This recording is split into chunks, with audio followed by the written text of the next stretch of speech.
कृष्ण का। सुनिए इधर। अब कितने लोग इधर ध्यान लगाए, जरा हाथ को उठाइए। फिर इधर इधर ना झगड़ा, वरना हम भी चकरा जाएंगे। बात तो यही है ना। जेल में भगवान श्री कृष्ण का प्राकट्य हुआ तो भगवान कन्हैया ने कहा, पिताजी, मतलब पहले तो चतुर्भुजी रूप में आए भगवान, शंख गदा पद्म फूल, चतुर्भुजी रूप में भगवान आए, ठीक है। अब देवकी मैया कहती, भगवान जी वासुदेव जी से कहते, स्वामी हम लोग स्वर्गलोक आ गए हैं कि स्वर्गलोक हमारे जेल में आ गया? वासुदेव जी कहते हैं, नहीं, हम ना स्वर्गलोक नहीं, भगवान ही आ गए हमारे यहाँ, स्वर्गलोक हमारी जेल में आ गया है। देवकी मैया ने कहा, तो लल्ला कहाँ है? लल्ला नहीं दिख रहा है। बोले, भगवान जो खड़ी यही तो लल्ला है हमारे। भगवान ने दर्शन दिया। वासुदेव बाबा कहते हैं कि प्रभु, जैसे कि मैया कौशल्या ने नहीं कहा था कि जैसे सुलीलात प्रियशीला यह सुख परम अनूपा, प्रभु आप बच्चे बन जाओ। तो वासुदेव जी ने भी यही बात कह दिया। देवकी मैया ने कहा कि प्रभु आप ना बच्चे बन जाओ। भगवान ने कहा कि वो राम जी आए थे तो हम जब रोए थे ना, तो दशरथ जी खूब नाच रहे थे, सारी अयोध्या नाच रही थी। और अगर हम हम कृष्ण हैं, अगर हम रोएंगे तो मामा आके पूरा एकदम तो लाठी चार्ज कर देगा, हमको बहुत डर लगता है।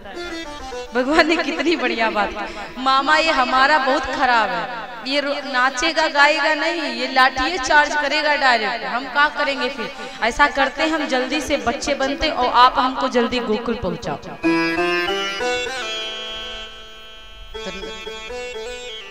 वासुदेव बाबा कहते, ठीक है प्रभु हम पहुंचा देंगे, लेकिन कब वापस आओगे? बोलेंगे आएंगे, लेकिन इंतजार करना पड़ेगा। और जैसे बोले, प्रभु हमारे हाथन में तो हथकड़ियां पड़ी, पाँव में बेड़ियां। फिर भगवान बच्चे बन गए। मैया देवकी जो है ना, अपने हृदय से लगा के लाला को रखी, जैसे सूप में लिटाया और वैसे उठाया, हाथ तुरंत एकदम से बेड़ियां कट गई, हथकड़ियां टूट गई, ताला खुल गए। बोले, अब जाओ हमको लेके चलो। अब जैसे सूप में लाद करके लेके चले ना, तो मेरे भैया चलते चलते प्रभु बाबा जी जा रहे थे, और जैसे यमुना जी के पास पहुंचे तो वैसा उफान मार रही हैं यमुना जी, ऐसा उबाल मार रही हैं, ऐसा मैया लहराव कर रही हैं कि पूछो ना। वासुदेव जी की दिमाग खराब हो गया, विचार का ऐसा लहराव, ऐसी लहर, हाय दैया, देख के दिल धक धक हो रहे हो, कैसे जावे हम। बहुत परेशान है वासुदेव बाबा, लेकिन अब करे तो क्या करें? फिर वासुदेव बाबा विचार करें, जाएंगे नहीं तो क्या खड़े रहेंगे? वैसे मूसलाधार बारिश हो रही है, लल्ला के ऊपर पानी गिर रहा है। शेषनाग जी ने विचार किया, भाई वही बलदाऊ भैया जी ने, कि हमारे भैया भीग रहे हैं, जा रहे हैं, हमारे पास आ रहे हैं, तो कुछ सहायता तो करनी चाहिए ना। शेषनाग जी गए, अपना फन ऐसे ताने खड़े हुए हैं, उनके ऊपर जल तो नहीं आ रहा है। और बाबा वासुदेव जैसे यमुना में प्रवेश किया, ऐसा लहर मारी मैया यमुना जी, नासिका तक के पानी आ गया। वासुदेव बाबा जी बड़ा घबरा गए। यमुना मैया के बीच में जैसे बाबा लेके कन्हैया को पहुंचे, यशोदा, अब यमुना मैया कह रही, पतिदेव आप जा रहे हैं चुपचाप, हमसे चरण छुआ कर जाओ। भगवान कन्हैया कह रही, इतने सस्ते चरण नहीं है जो आप तुम छुआ के चले जाए। जो कालिंदी यमुना है ना, और पत्नी है भगवान श्री कृष्ण कन्हैया की, इनको जगाओ ना, 5 किलो की खोपड़ी आप पर पटक देंगे, बता रहे।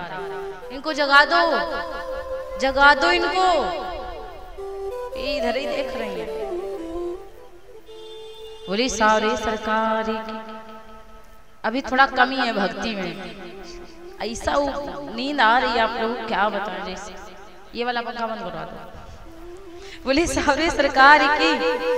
फिर क्या हुआ भैया कि जैसे यमुना मैया कहती हैं कि स्वामी चुपचाप जा रहे हो, अरे कम से कम चरण तो स्पर्श कराते जाओ।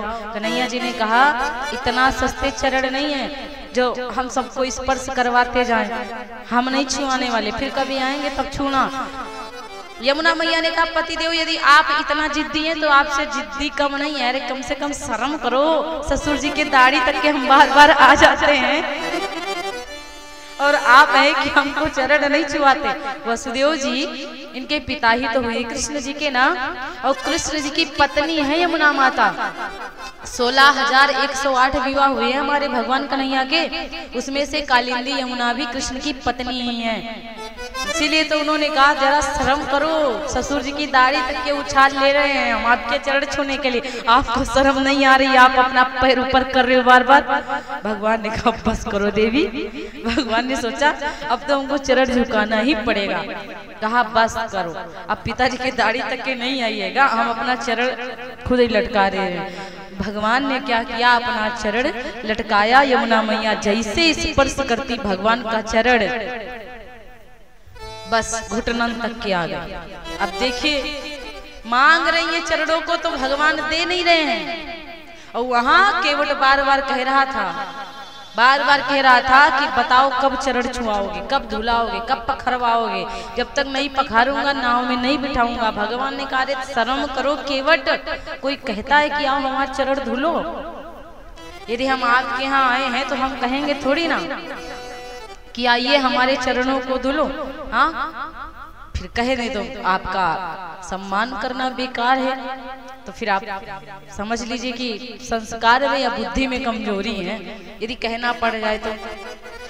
उधर केवट को देखो, भगवान कहते हैं कि हम अगर कह दे कि आओ हमारे चरण पखारो, लोग क्या कहेंगे हमारे बारे में, अरे यहाँ लाखों लोगों ने मेरे चरण पखारे बिना पूछे केवट, और तू पूछ रहा है बार बार। हम तो उसे कहेंगे कि मेरे केवट चरण पखार दे। केवट ने कहा सुनो, तब उनकी गर्ज होगी, जो बिना पूछे पखारते हैं ना उनकी गर्ज होगी, लेकिन यहाँ पे हमारी गर्ज नहीं है, तुम्हारी गर्ज है। नाव तुम मांग रहे हो, नाव में तुम बैठना चाहते हो, हम काहे कहें कि हमको चरण पखारने दो। खुद कहो, हमको बुलाओ कि आओ चरण पखारो। भगवान सर को पकड़ लिए, धन्य है केवट। और सच में भगवान ने कह ही दिया कि बेगी आनी जल पाए पखारो, बेगी आनी जल पाए पखारो, होता विलंब उतारे है पारो, होता विलंब उतारू पारो, होता विलंब उतारू पारो। केवट राम रजाय सुपावा, केवट राम रजाय सुपावा, केवट राम रजाय सुपावा, पानी कठौता भरे लई आवा, पानी कठौता भरे लई आवा, पानी कठौता भरे लई आवा। भगवान ने खुद कहा था, राम जी ने स्वयं कहा था कि बेग आन जल पाए पखारो, जाओ जल्दी से जाओ, जल को लेके आओ और मेरे चरण को पखारो। और यहाँ यमुना मैया खुद मांग रही हैं कि स्वामी अपने चरण दो, अपने चरण दो। आज क्या हुआ, महाराज वासुदेव जी चलते चलते नंद बाबा के यहाँ पहुंचे गोकुल में। जब नंद बाबा के यहाँ गोकुल में पहुंचे, देखा कि माया लेटी हुई है। भगवान श्री कृष्ण को उठा करके अपने सूप से माया की जगह पे लिटाया, माया की जगह पे कृष्ण को लिटाया, माया कन्या को उठा के सूप में लिटाया और चल दिए। और जाते जाते वासुदेव बाबा बहुत रोते हैं, वासुदेव जी बहुत परेशान हो रहे हैं। देखिए ना कितनी किस्मत वाली हैं यशोदा मैया। यशोदा मैया सो रही हैं तो भगवान अपने आप उनके पास आ गए, और देवकी मैया जाग रही हैं तो भगवान उनके पास से चले गए। देवकी मैया जाग रही हैं, भगवान उनके पास से चले गए। यशोदा मैया उस समय सो रही हो, भगवान अपने आप आ गए। इसीलिए कहते हैं कभी कभी दौड़ने से ना मंजिल छूट जाती है, कभी कभी दौड़ने से मंजिल छूट जाती है और आप आगे निकल जाते हैं। इसलिए कभी कभी जीवन में ना ठहराव भी होना जरूरी है, रुकना भी जरूरी है। जो पानी लहराता रहता है, जिस पानी में लहराव होता है ना, उस पानी में कभी चेहरे नहीं दिखा करते। इसीलिए चेहरा देखने के लिए ना पानी में लहर कम होना चाहिए, पानी को शांत होना चाहिए। इसीलिए जीवन में कुछ पाने के लिए, कुछ करने के लिए ना शांति होना चाहिए, शांत होना चाहिए। ज्यादा इधर उधर खड़बड़ खड़बड़ करोगे कुछ नहीं मिलेगा। आज यशोदा मैया वहाँ शांति का परिचय देखिए, आराम से लेटी हुई हैं। अब देखिए ना, भाग्य की बात है, देवकी मैया जाग रही है तो उनके पास से भगवान चले गए। यशोदा मैया सो रही हैं, उनके पास भगवान आ गए। जा रहे हैं वासुदेव, रो रहे हैं, सोच रहे भगवान मेरे पास आके चले गए, इसका मतलब मेरी भक्ति में, मेरे पूर्व भक्ति में या पूर्व कर्मों में कोई कमी जरूर रह गई होगी। यदि आप कथा श्रवण कर रहे हैं और कथा में यदि नींद आ रही है, उबासी आ रही है, बार बार जवाई आ रही, तो समझ लो कि कथा में मन कम लग रहा है, नींद ज्यादा सोच रही होंगी, नींद ले लूं, का पता रात में सो पाऊं, देर तक के कि ना सो पाऊं, क्योंकि 11-12 बजे तक के तो आजकल भोजन किया जाता है, उसको भोजन का भी कोई समय नहीं है। तो इसीलिए सोना तो रोज है। अगर कुछ पाना चाहते हो, यदि कुछ पाना चाहते हो, कुछ लेना चाहते हो, तो नींद को और आलस को खत्म करो। यदि आप अपना सब खोना चाहते हो तो जिंदगी भर सो और आलसीपना जिंदगी में रखो। बहुत लोग कहते कथा में ही जाते तब ही नींद क्यों आती है। अरे हाँ, हम मानते हैं कि कथा में शांति मिलती है, टेंशन खत्म हो जाती है, सब भूल जाते हैं टेंशन, लेकिन इसका मतलब ये नहीं शांति मिल जाए तो आप अमृत को छोड़ दो,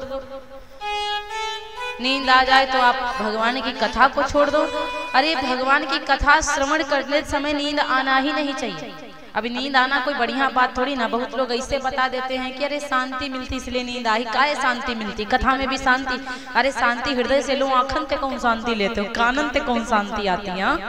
कान बंद कर लो, आंखें बंद कर लो, दरबार में ठाकुर जी आपके सामने बैठे हुए हैं। हाँ, अरे कम से कम दर्शन तो करो। कि जो सोता है वो खोता है,